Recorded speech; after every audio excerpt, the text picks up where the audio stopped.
Nós vamos falar aqui de um retrospecto anual, guerra na Ucrânia, guerra na Guiana, guerra no Oriente Médio. Vamos também conversar um pouquinho sobre os índices macroeconômicos que influenciaram o ano e vão influenciar o próximo ano nos Estados Unidos, no Brasil. Vamos fazer esse overview. Bem-vindos de volta ao vídeo e fiquem no canal para assistir mais.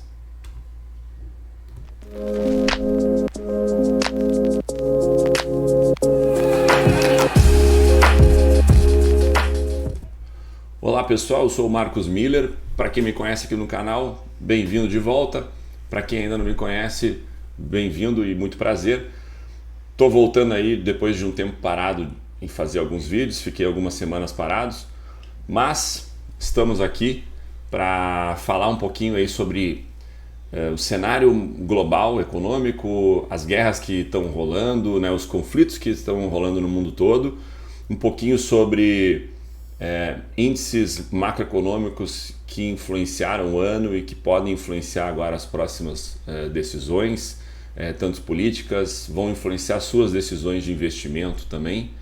E, bom, para começar, eu já vou fazer o clássico, minha função clássica de mostrar a minha tela aqui. E nesse sentido eu queria mostrar para vocês um pouquinho sobre conflitos que estão rolando aqui na América, tá? E, enfim, América Latina e Caribe, tá? A gente tem esse mapa é bem legal, você pode acompanhar conflitos de todos os tipos, né? Não só guerras, mas conflitos também em tráfico de drogas, conflitos policiais, demonstração de força. Mas eu quero me atentar, vocês podem ver também que o Brasil é cheio de conflitos, tá? Isso é um papo interessante até para algum vídeo ou podcast. Mas eu quero me concentrar aqui na Venezuela, tá? A Venezuela tem mostrado algumas demonstrações de força e até violência política aqui na fronteira com o Brasil, tá? Recentemente, eu não sei se vocês todos estão acompanhando, mas existe um conflito aí entre Venezuela e Guiana na disputa de um território que é bem essas províncias maiores aqui, tá? De Essequibo, que é uma província muito nativa, mas que é rica em minérios, principalmente ouro. E tem mais um fator que a Guiana recentemente descobriu petróleo aqui na sua costa, tá? E obviamente pelas leis internacionais, a costa de frente para o território, ela pertence ao país, né? E a região de petróleo que foi descoberta foi bem aqui, bem na frente dessa região aqui de Essequibo, que a Venezuela reivindica, tá? Então esse é o grande conflito aí que existe aqui na América Latina. Para invadir a Venezuela, a Guiana, a Venezuela precisa passar pelo Brasil e vir aqui por baixo, porque essa parte aqui é montanhosa e também tem florestas muito densas. Ela não vai conseguir passar e fazer uma invasão por aqui. Ela precisa passar pelo Brasil para fazer essa invasão, a não ser que ela queira bancar todo o custo de invadir por aqui, tá? Nenhum país da região aqui está favorável a essa invasão. Os Estados Unidos também já se pronunciaram contra essa invasão, enviaram os emissários, enfim, para a Guiana. Lembrando que os contratos dessa bacia de petróleo são majoritariamente de empresas americanas que estão extraindo petróleo. E aí olha que interessante, tá? Todo esse auê por causa dessa reserva pode mudar toda a geopolítica da região, tá? Mas o grande questão interessante é que a Venezuela também tem petróleo, tá? E a Venezuela, quando ela descobriu o petróleo, existe vamos dizer assim, uma mitologia na economia que se fala da maldição do petróleo, né? Países pobres que descobrem petróleo, eles acabam, se não jogando as cartas certas, eles acabam entrando num buraco maior ainda que eles estavam antes, tá?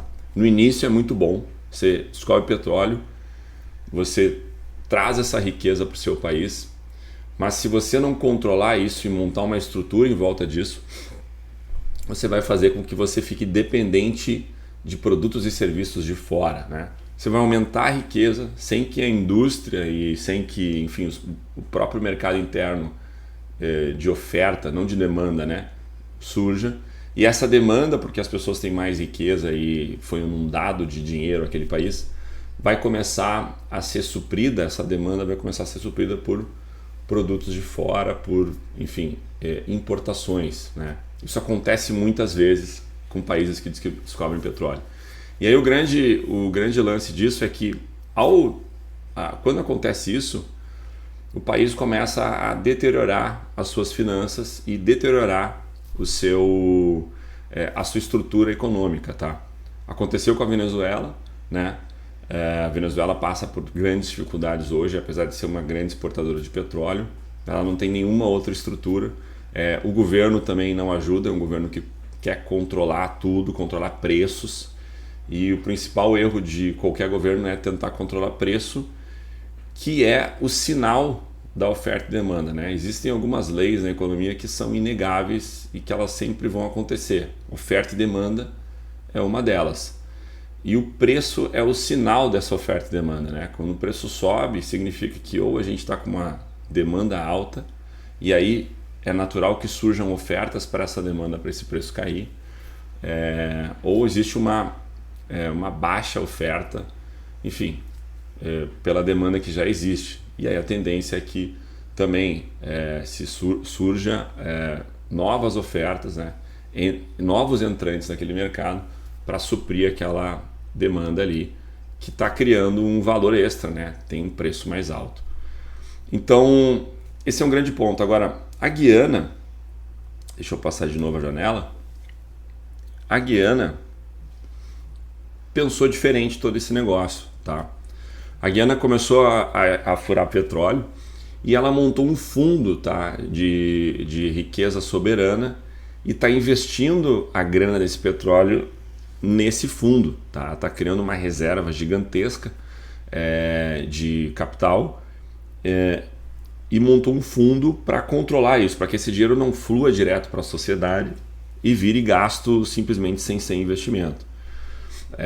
Muito parecido com o que a Noruega fez, né? A Noruega, para quem não sabe, ela está nadando em petróleo, né? Há muitos anos, e boa parte da riqueza da Noruega ela vem do petróleo, né?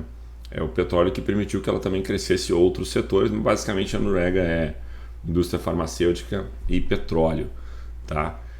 E a Noruega fez isso, um dos maiores fundos soberanos do mundo é um fundo norueguês, né? Que acho que passa do $1 trilhão. E esse fundo ele compra investimentos, investe no próprio país e compra também ações de outras empresas, né? Por exemplo, esse fundo da Noruega tem ações da Vale, tem ações da Petrobras, tem ações de empresas no mundo todo. Ou seja, ele pegou o dinheiro que ele extraiu, que é um dinheiro limitado, ele vai acabar, existe lá uma reserva de petróleo que vai ser extraída e vai ser vendida.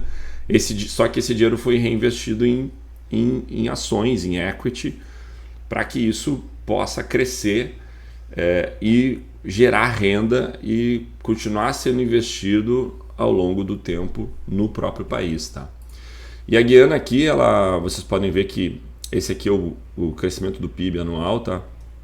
E a Guiana vinha aí num ritmo não ruim, inclusive, até porque é um país pequeno e um país defasado, e essas taxas de crescimento são até normais para um país desse tipo. Mas vocês podem perceber, olha que 2020, como o PIB cresceu, né? O PIB cresceu 48% em 2020, 20% em 2021 e 64% em 2022. Se você colocar isso, uma coisa em cima da outra, assim a gente parece que está meio que crescendo, não que não está crescendo pouco, mas quando a gente cresce 48% e depois 20% por cima, em cima do 48%, você está falando de um crescimento muito gigantesco, tá? E depois 64 em cima daqueles 48 que foram em cima em cima dos 20 que foram em cima dos 48, né? Então você está multiplicando dentro da multiplicação, é algo muito forte, tá? Esse crescimento do PIB aqui, tá? Apesar desse crescimento do PIB, a gente está vendo que eles estão conseguindo controlar a inflação, tá? E aí eu fui pesquisar, eles estão controlando a inflação, então isso aqui daqui a pouco está sendo controlado na mão, né? Porque a inflação, isso aqui é juros, né? Eles estão conseguindo controlar os juros, mas daqui a pouco esses juros está sendo controlado artificialmente na mão, mas não, tá? A inflação aqui, ela continua ok, tá? Ela continua bem controlada aqui dentro da faixa dos 8, né? Muito menor que outros países do mundo, menor inclusive da inflação que a gente teve aí há um tempo atrás, tá? E hoje batendo em 2. Ou seja, a Guiana realmente não está pegando essa grana que ela está ganhando com essa extração de petróleo e jogando de volta para a economia. Ela está entesourando isso, criando uma fonte de riqueza mais durável, perene, né? Não uma fonte de riqueza efêmera que vai inundar o país e depois não vai ter mais nada que ser feito com isso, tá? Através disso, ela pretende investir em infraestrutura, investir em educação, né? E se tornar um polo diferenciado dentro da América Latina, tá? Isso é interessante para a gente ver nos próximos capítulos. Se a Venezuela não atrapalhar esse jogo todo da Guiana, tá? A dívida do governo em relação ao PIB também caiu, e aí é um pouco óbvio, tá? Porque o PIB explodiu. Então, só que é interessante notar que a dívida não aumentou, tá? Então isso é interessante da gente olhar assim como que eles estão tratando essa questão da descoberta do petróleo, tá? Um pouquinho de taxa de desemprego, tem alguns dados que estão faltando aqui, mas é uma taxa de desemprego também que não é muito alta. Se eu não me engano, ela está menor que a taxa de desemprego brasileira, tá? Ou muito próxima, tá? Então é interessante a gente olhar para isso, né? É muito por causa disso que a Venezuela colocou os olhos em cima dessa região, né? Ela está vendo a oportunidade de anexar uma região rica e se beneficiar disso para ela, tá? Mudando um pouquinho o tom, né? Mas a gente falou de Venezuela, guerra, possível guerra, né? Conflito. A gente vai agora para um conflito aqui no Oriente Médio. A gente está vendo um aumento muito forte depois da guerra Israel-Palestina no Oriente Médio como um todo, tá? Entre forças aliadas a Israel e os Estados Unidos e forças aliadas a resistência islâmica, né? Como eles chamam de o eixo de resistência. Então a gente consegue ver um aumento da violência na própria fronteira com o Líbano, tá? Obviamente na faixa de Gaza, a guerra está pegando fogo ainda, está a pleno vapor.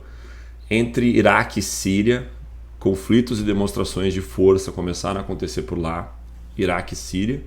E Iêmen, lá, Arábia Saudita e Iêmen, demonstrações de força lá no Mar Vermelho, tá? Sempre entre forças aliadas aos Estados Unidos e Israel contra forças aliadas à resistência islâmica, tá? Bom, a gente está vendo esse aumento de tensões. Isso é um dado que a gente tem que ficar de olho, é um dado que pode ser preocupante e a gente tem que monitorar. Um outro conflito aqui, dando um panorama diferente lá para a guerra da Ucrânia, eu estou fazendo um zoom out aqui na Europa como um todo, tá? A Europa e aí um pedaço da Ásia, né? A Ásia russa, e aqui Cazaquistão, Turcomenistão, Quirguistão e Uzbequistão e o Tajiquistão. A gente está vendo alguns conflitos na fronteira entre esses três países, que nunca foi tranquilo, tá? Isso não é novidade, mas é interessante da gente monitorar. A gente olha aqui na Geórgia também e a gente sabe que a Rússia invadiu a Geórgia alguns anos atrás, então isso não está bem resolvido ainda, não está bem estabelecido, e obviamente a guerra na Ucrânia com mais força, tá? E aí alguns movimentos de violência política na Polônia e aí nos países aqui dos Balcãs, enfim, Albânia, Kosovo, e as demonstrações de violência num geral na Europa como um todo, tá? Pode parecer que é muito, mas também não é tanto assim. Isso aqui é uma questão de gráfico, tá, pessoal? Mas dando zoom aqui na Ucrânia, a gente consegue continuar vendo que a fronteira da Ucrânia com a Rússia e aquela nova fronteira que a Rússia quer criar, pegando fogo aqui, com vários conflitos. E recentemente a Rússia fez o maior ataque de drone em Kiev desde o início da guerra, tá? Então a gente tem que monitorar isso aqui.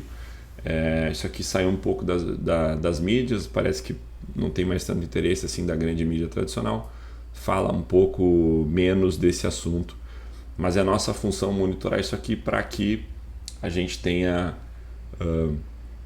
ferramentas para poder ajudar os investidores.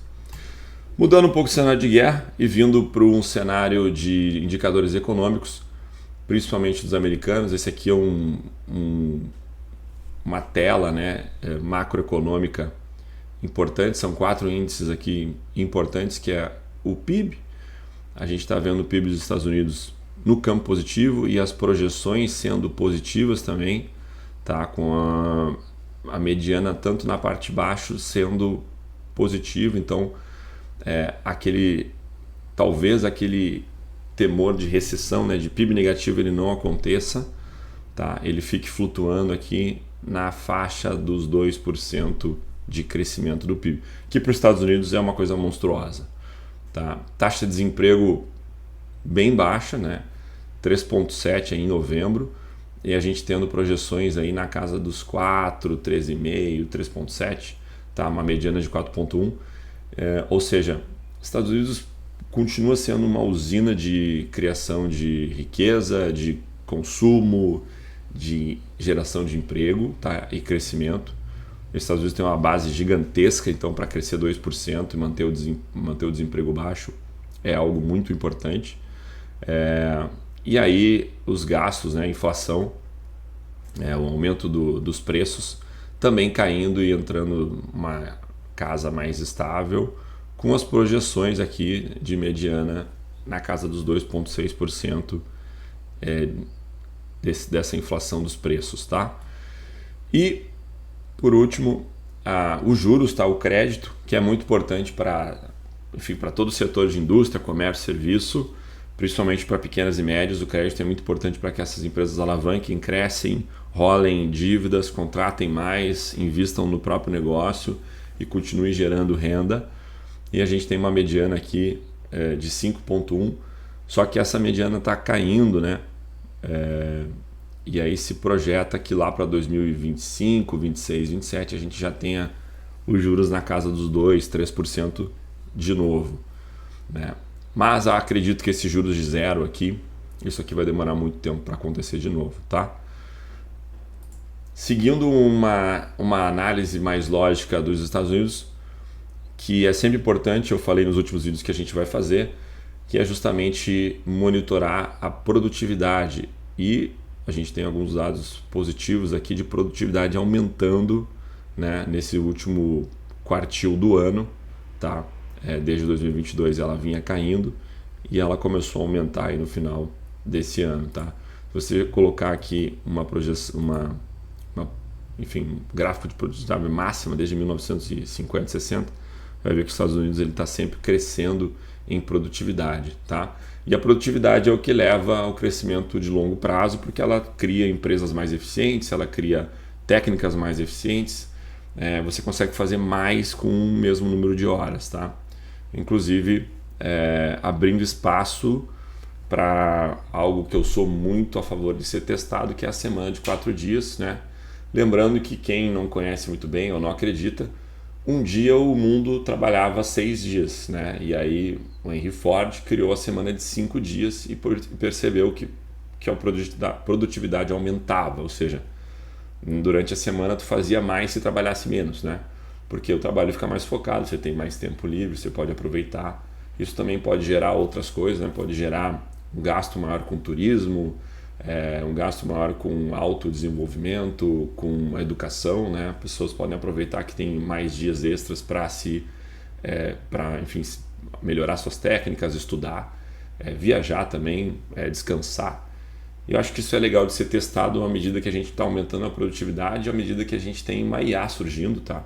E 2024 vai ser o ano onde a gente vai começar a ver a IA pipocando. 2023 foi o ano que nasceu a IA para o mercado, né?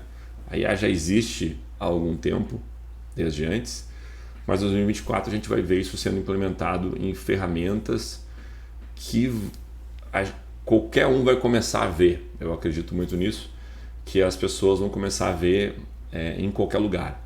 tá?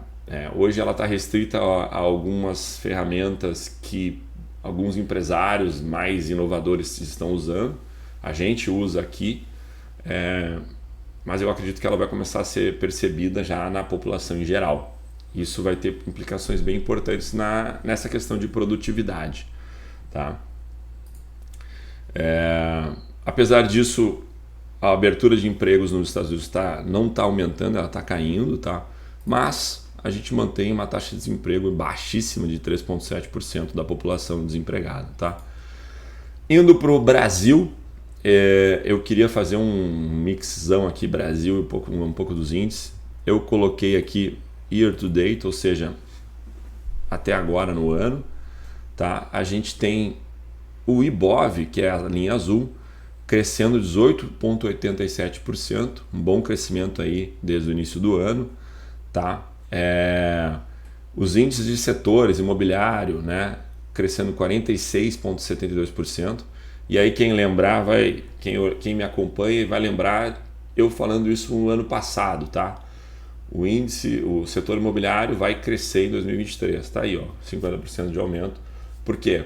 Juros começam a estabilizar, a cair, política também de governo para crescer ali a aquisição desse tipo de bens. É um mercado que cria muito emprego rápido, tá? Que não precisa de uma qualificação muito forte, ou seja, os empregos, né, eles são criados ali muito rapidamente e ele gera renda e sensação de conquista, né? Então as pessoas começam a comprar imóveis, isso começa a gerar, enfim, girar a economia também, tá?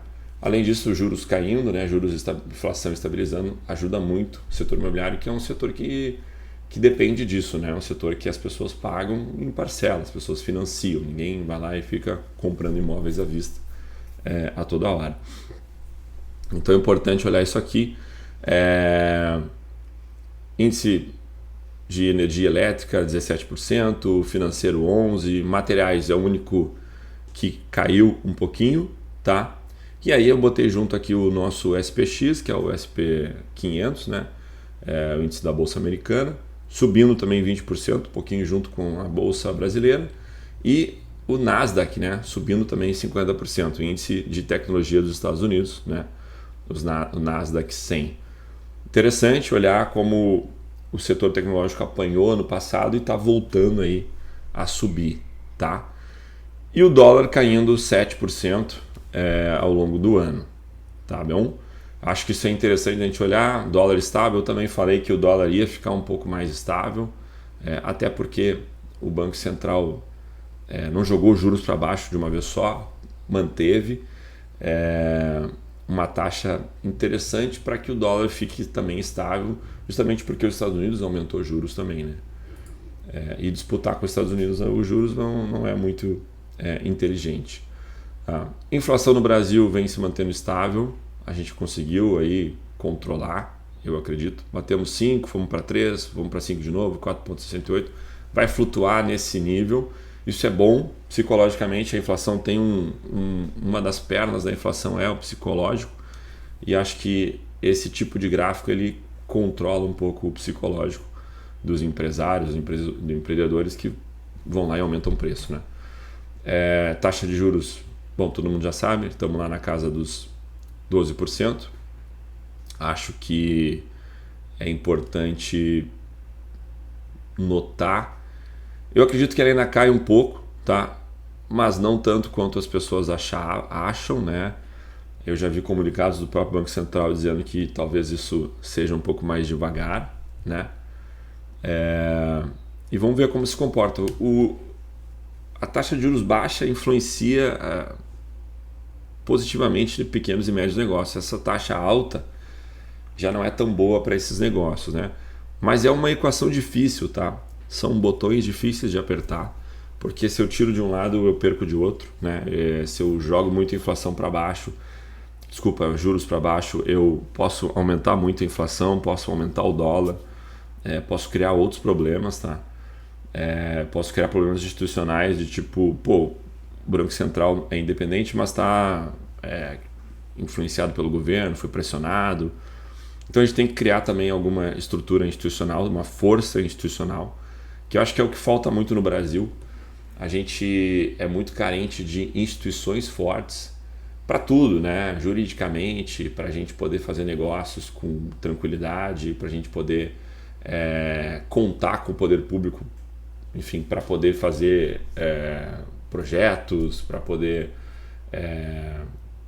enfim, se arriscar, né? Sabendo que as regras do jogo vão ser bem respeitadas e vão valer para todos, né? Não vai ter um grupo que vai ser beneficiado e você vai ter que pagar essa conta. Eu acho que isso é importante para o Brasil, tá? Esse ganho institucional, inclusive esse ganho institucional que a gente teve depois da Dilma, é bem importante para o crescimento futuro, tá? Para colocar as coisas em ordem, né? Acho que isso ajuda bastante a economia como um todo. Falando de ajudar a economia, né, de confiança do empresário, ela aumentou um pouquinho aí nos últimos meses, nas últimas avaliações do índice, mas ela continua ainda penando para andar, tá? Só para a gente ter uma noção, esse índice, quando a gente cresceu bastante, esse índice chegou lá pelos 60%, 65%, tá? Claro que ele caiu na pandemia, voltou, né? Porque a gente tem sempre essa euforia, né? Dessa reação à pandemia, mas ele voltou a cair aí depois da eleição e os empresários não conseguem ver muito como para onde que o país vai, tá? As pesquisas aqui, inclusive, indicam que os empresários estão positivos com a própria empresa, com a própria habilidade em tocar o seu negócio, mas estão pessimistas com o futuro da economia brasileira, tá? Apesar disso, eu acho que, e aí conectando com tudo que o governo está fazendo, acho que esse pessimismo não está tão baixo. Eu acreditava que ele estaria mais baixo ainda, mas o governo tomou medidas interessantes para criar estruturas diferentes do que o pessoal pensava quando esse governo foi eleito, né? Então o Haddad parece que está tentando fazer o certo, né? Parece que ele está ouvindo empresários, ele está chamando para a mesa, ele está discutindo pontos. Acho isso muito importante e interessante, não é algo que vem de cima para baixo e faz o que quiser, né? Falavam muito que ele seria um fantoche do Lula, não está sendo. Ele tem apoio do Lula para fazer várias medidas, mas ele está trazendo empresários, ele está trazendo setores para conversar, para entender o que é preciso ser feito. E claro, existe um histórico anterior do partido, enfim, de má decisões políticas e econômicas, e isso tem que começar a provar que ele é diferente, que ele vai fazer algo para o país realmente ganhar estrutura e crescer. E, na minha visão, isso reflete no fato de que isso está ali na faixa dos 50%. Tá? Então, porque se não fosse assim, acho que estaria pior ainda. Essa é a minha visão sobre isso. Tá? E um outro ponto positivo também é a questão da produtividade brasileira, que vem aumentando e aumentou legal aí, tá? Nos últimos, no último ano, tá? Nesse ano de 2023, né? E aí, só para quem não está entendendo, eu estou gravando 10h30 da manhã do dia 13 de dezembro, tá? E a gente tem visto aí a produtividade do trabalho melhorando. De novo, esse é um dado que vai ser muito legal e interessante de acompanhar à medida que a gente tenha a IA integrando e melhorando a produtividade humana. Tá? Eu vou fazer um vídeo só sobre isso aqui no canal. Lembrando, eu sou parte de um grupo de estudos de IA dentro do Instituto Caldeira aqui no Rio Grande do Sul, e eu vou fazer um vídeo falando sobre isso, né? Fazendo essa relação entre a IA, né, e a perspectiva de aumento de produtividade que ela pode entregar para a gente. Tá? Seguindo no meu vídeo, a gente não está muito bem, né, muito satisfeito com o investimento direto estrangeiro. Tá? A gente vê esse investimento caindo desde 2022, talvez muito também por causa dessa insegurança econômica. A gente está no primeiro ano de governo, tem que ver o que vai acontecer daqui para frente e fazendo alguma previsão do que pode acontecer, né, dos índices econômicos brasileiros. A gente tem aí uma perspectiva de crescer mais ou menos 1% em 2024, o que não é muito bom. O Brasil tinha que crescer mais, mantendo a taxa de desemprego ali na casa dos 8%, tá? Mantendo a inflação na casa dos 4%, o que não é ruim, e mantendo os juros na casa do 11%, 10%, o que talvez seja um pouco alto para essa taxa de juros, né? Estamos falando aqui de juros real de 5%, 6%. Né? Acho que são coisas para a gente monitorar. Conforme a gente ganha estrutura, eu acredito que o Brasil pode se beneficiar do cenário global, tá? De guerras, né? Tensões na China e Taiwan, que eu não abordei aqui, mas existem, né? A gente está vendo já um aumento de participação de outros países na produção de chips lá, que Taiwan é muito centralizadora.